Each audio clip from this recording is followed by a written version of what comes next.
Candy pun mulai memutar iklan untuk membuat dirinya tenang dan santai. Tapi ia tidak menyadari bahwa ada seseorang di belakangnya sedang memantaunya. Kali ini cerita tentang dua orang yang sedang memasuki rumah sakit jiwa terbengkalai. Sang pria bernama Winchester dan perempuan bernama Sarah Davies. Winchester ini adalah seorang produser film, yang mana tujuan ia datang ke rumah sakit jiwa ini untuk mensurupai tempat yang akan ia jadikan filmnya nanti. Dan ia sangat tertarik dengan salah satu cerita di kamar 502, yang mana dulunya ada perawat yang sedang hamil. Dan sang dokter mengatakan bahwa anak yang ia kandung adalah bayi iblis. Sehingga saat ia sudah melahirkan bayi tersebut langsung dibunuh dengan menggorok lehernya. Sang perawat itu pun dikurung di dalam ruangan 502 sampai menjadi tidak waras. Ia selalu meminta bayinya untuk dikembalikan. Kemudian suatu hari ia berpikir untuk kabur dari ruangan tersebut dengan melompat dari jendela kamarnya. Tapi alangkah malangnya ia tersangkut dan kehilangan nyawanya di jendela tersebut. Dengan setengah badan terjatuh dan sisanya di jendela dengan isi perut yang menggantung. Damn, you're good. Yes. Well, the infirmary is down the hall. I'm in. So. Kemudian mereka berpindah ke ruangan selanjutnya, yang mana ruangan itu adalah ruangan bersalin tempat perawat itu melahirkan. Mereka berdua tanpa sengaja menemukan foto para perawat bersama seorang dokter. Ternyata dokter itu adalah kakek buyutnya dari Sarah, dan juga ialah yang telah melakukan pembunuhan kepada bayinya wanita 502. Tiba-tiba terdengar suara teriakan wanita yang sangat kencang. Mereka berdua pun ketakutan. Sarah langsung berlari pergi, akan tetapi Winchester tiba-tiba tersandung yang membuatnya terhenti. We need to leave now. Lalu kemudian ia mendengar ada suara perempuan mengatakan bayiku. Ia pun bergegas untuk memutar HP-nya untuk memvideo. Tiba-tiba hantu wanita 502 pun muncul di hadapannya.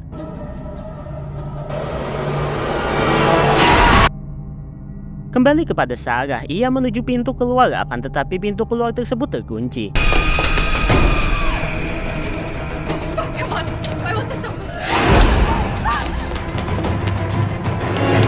Karena hal itu, ia kembali ke tempat Winchester di ruangan bersalin. Alangkah terkejutnya ia bahwa Winchester sudah kehilangan nyawanya dengan perut yang sudah terbuka. Sarah semakin ketakutan dan mencoba mencari jalan keluar sambil dikejar oleh hantunya wanita 502.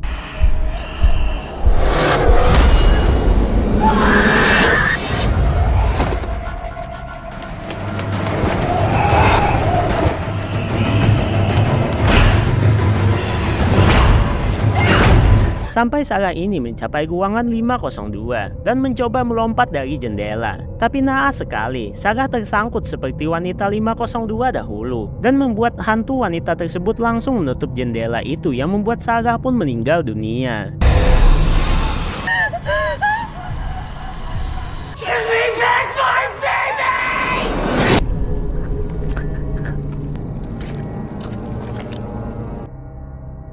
Lalu kemudian Candy mengomentari bahwa cerita tersebut kurang memuaskan dan tidak terlihat nyata. The window part it was okay, but the ending was just anybody's friend. It's an urban legend, period. It can't be. Find out and call me again, will ya?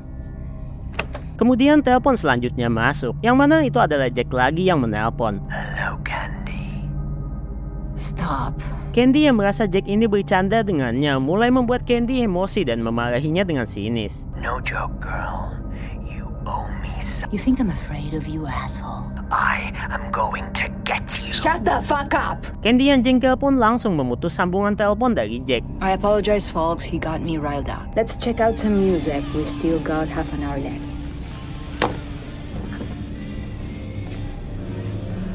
Tanpa disadari, Jack sudah berada di depan kaca siaran dari Candy. Yang mengejutkannya lagi, ia adalah pria botak berkumis dengan baju permen blaster. Mimin juga takut kalau lihat hal begitu, guys.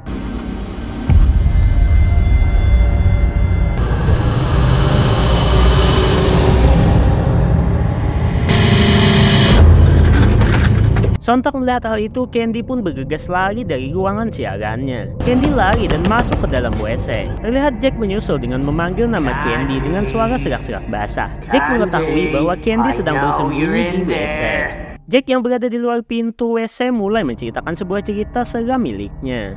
I'm gonna tell you a story now. It's about women that go out at night.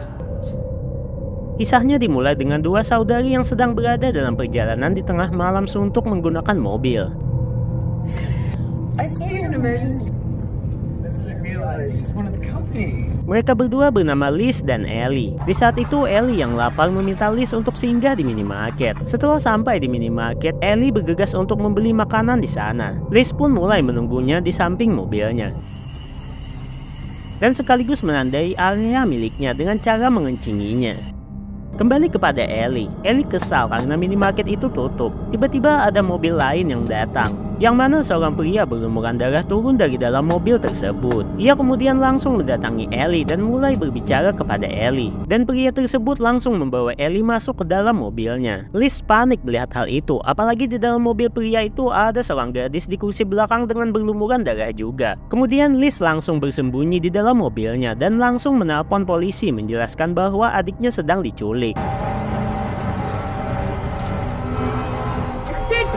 Mendengar suaranya Liz, sang pria langsung masuk ke dalam mobil dan mulai menghampiri Liz. Liz panik dan kabur menggunakan mobilnya. Kejar-kejaran pun terjadi. Liz yang sambil menelpon polisi berpacu dengan rasa panik karena dikejar oleh sang pria tersebut. Sang pria terus-terusan mengklakson mobilnya agar Liz berhenti. Karena takut, Liz pun langsung menyerang dengan mobilnya mendobrak ke samping mobil sang pria, yang membuat sang pria tidak terlihat lagi mengikutinya.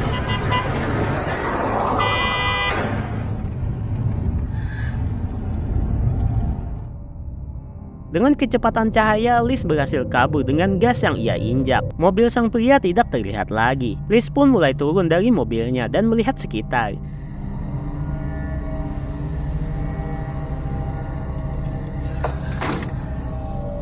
Karena cemas terhadap Ellie, ia pun mulai putar balik dan berharap menemukan mereka. Dalam perjalanan balik, ternyata hasil serangannya itu berhasil membuat mobil sang pria menabrak pohon. Akan tetapi hal itu tidak membuat Liz senang, melainkan kaget dan tambah khawatir terhadap Ellie. Tanpa pikir panjang, ia langsung mendekati mobilnya.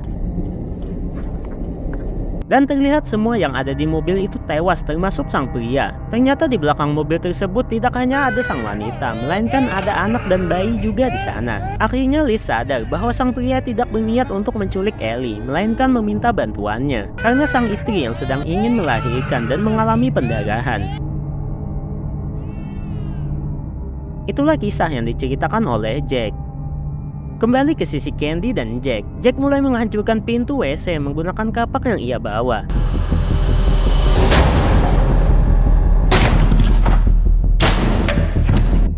Candy.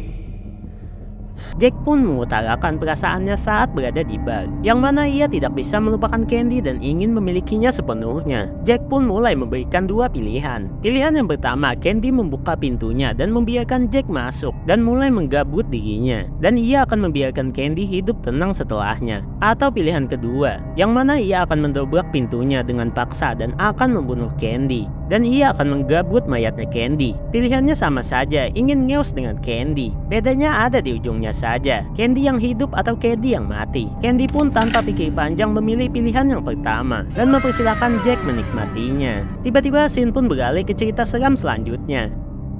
Kisah seram ini mengisahkan tentang keluarga psikopat yang tinggal di sebuah peternakan domba. Terlihat rumah mereka banyak hal menjijikkan termasuk darah kering dan lain-lainnya. Terlihat sang ibu terbaring lemah di ranjang. Saat itu sang anak yang bernama Lucas sedang menyuapi makanan kepada ibunya. Terlihat makanan itu seperti lumpur di mata Mimin. Nanti akan diceritakan itu makanan apa. Keluarga Lucas juga memiliki sebuah usaha pengolahan anggur terbaik di wilayah mereka. Terlihat Lucas menghampiri ayahnya, yang mana ayahnya ini sedang menggiling korban manusia hidup di dalam mesin penggilingan hewan.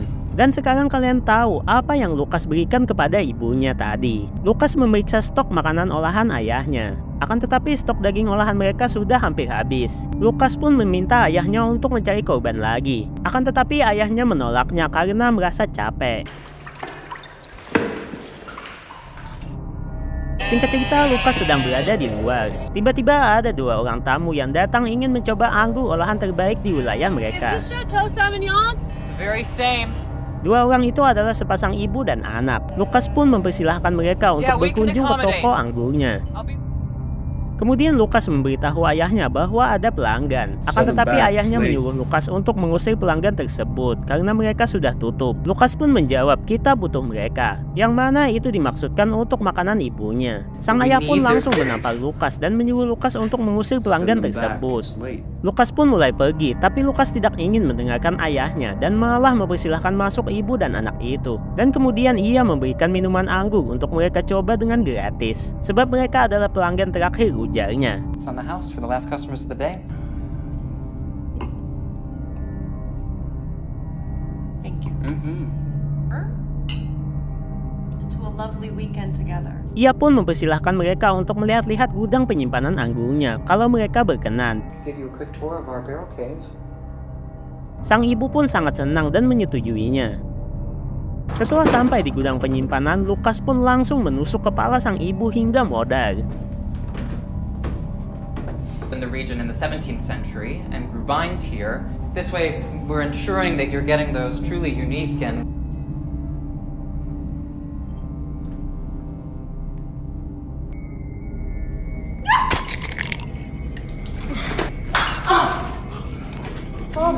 Melihat hal itu, sang anak terkejut dan mulai menangis. Ia pun lantas berusaha menyerang Lucas. Karena Lucas ini berpengalaman, ia berhasil melukai sang anak. Kemudian sang anak sempat melarikan diri dari gudang penyimpanan itu. Akan tetapi Lucas masih mengejarnya. Kemudian Lucas pun menemukan bahwa sang anak berada di dalam mobil yang sedang mencari kunci mobilnya. Karena kunci itu tidak ketemu dan Lucas yang sudah semakin dekat, sang anak pun memutuskan untuk lari ke arah hutan. Lucas yang tidak menemukan jejak dari sang anak di hutan kemudian berpapasan dengan ayahnya yang sedang membawa tubuh sang anak. Ia pun kemudian menyuruh Lucas menyelesaikan apa yang ia mulai dan mengajarkan cara menyembelih manusia dengan baik dan benar. Singkat cerita, Lucas mulai menggiling tubuh para korbannya. Dan sang ayah mulai mengurus sang ibu yang terbaring. Kita kembali ke arah Candy yang keluar dari WC dengan berlumuran darah. Ia berjalan menuju ruang siaran dan menutup siaran miliknya yang mana bertepatan dengan jam 3 pagi. Dan terlihat Jack yang sudah modar di end oleh Candy di bathtub WC tadi. Dan film pun berakhir. Berawal dari seorang penyiar radio yang sedang diusik oleh pria mesum botak dan tak manusiawi yang ingin nyaus dengan dirinya, yang membuatnya harus melakukan tindakan yang sangat masuk akal dan yang tidak bisa diterima oleh warga negara plus 62. Karena warga plus 62 adalah warga yang sangat taat akan hukum. Kalau kalian suka dengan video ini, jangan lupa kasih like, comment, share, dan subscribe ya, biar Mimin makin semangat untuk membawakan konten alur cerita seperti ini guys. Mimin pamit, wassalam.